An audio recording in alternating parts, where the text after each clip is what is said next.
大家好，欢迎来到我的频道。今天来讲讲盈透证券的另类用法。很多朋友觉得我又不炒股，没必要注册开户这些股票券商。其实我们注册盈透证券，并不代表我们就要用它去炒股。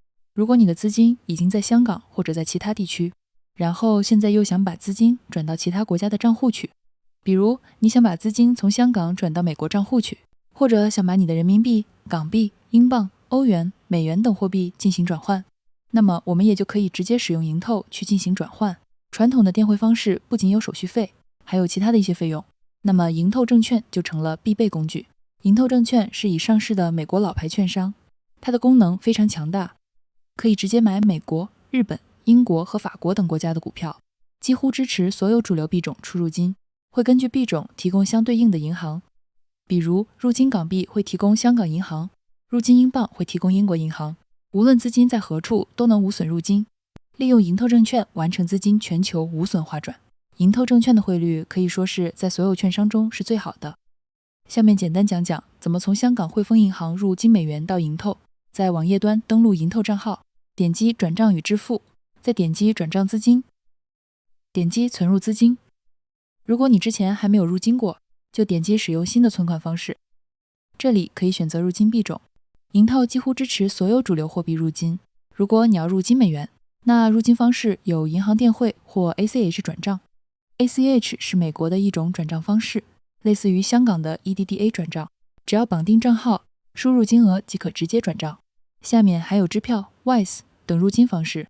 如果你要用银行电汇入金，点击获取指令，汇丰银行转账，实测不收手续费。资金到达盈透后可立即用于交易，但想取出资金需等待3个工作日，需要在右边填写汇入银行的英文名称，可以用谷歌搜索。账号是汇丰手机应用显示的12位账号，保存存款指令名称以便下次使用。确认银行位于香港，并输入存款金额，然后弹出盈透在花旗银行的虚拟收款账号。注意最上方的转账参考和附言，附言其实就是你的盈透账号。有了这些信息后，你就可以去汇丰的 App 里进行转账了。等把这些信息都在手机上填好后，完成了转账，然后在这里点击完成就行了。若操作时间过长，导致账号自动退出了怎么办？这个时候不要着急，重新登录盈透，点击查看转账状态及历史，点击最近一笔转账即可找到收款信息，然后在手机应用上完成后续流程，等待银行处理这笔交易就行了。我转账几次，盈透都是在2-3个小时后收到资金的。那盈透里的资金怎么汇出去呢？其实只要你的钱到了盈透，你就可以兑换成其他的主流货币，然后出金到全球。比如你可以把盈透里的港币先兑换成美元，然后你就可以直接出金美元了，或者把英镑兑换成欧元，然后你就可以出金欧元了。如果你想资金回国，那你就可以从盈透直接出金到 Wise， 然后再通过 Wise 回到支付宝，这也是非常方便的。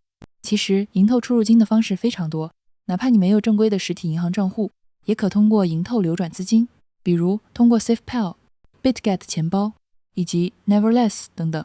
这些是什么东西就不解释了，可以看我之前的视频，都是有介绍的。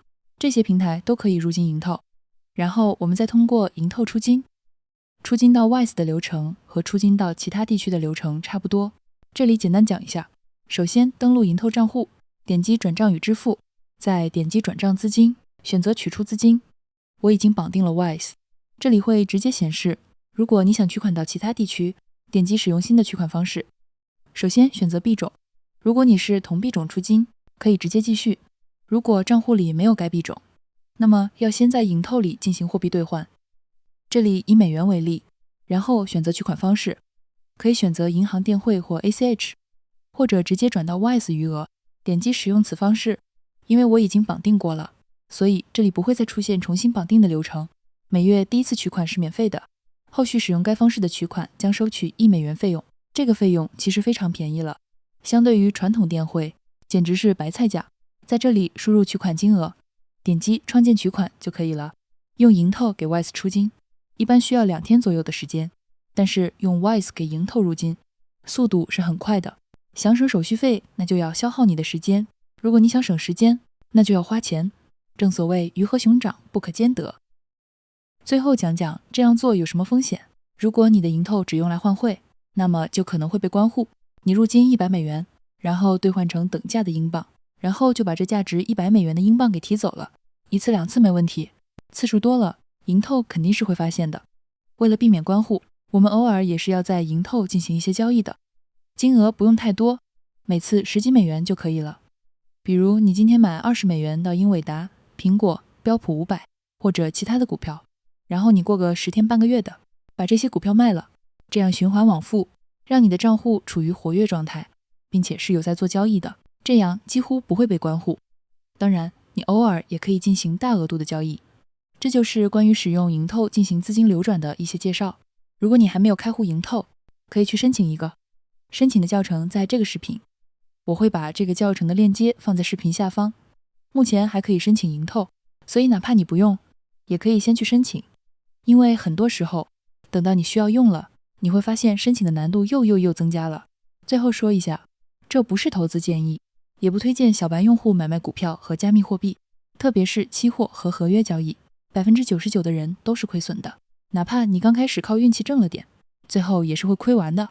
那么今天的视频到这就结束了，感谢观看。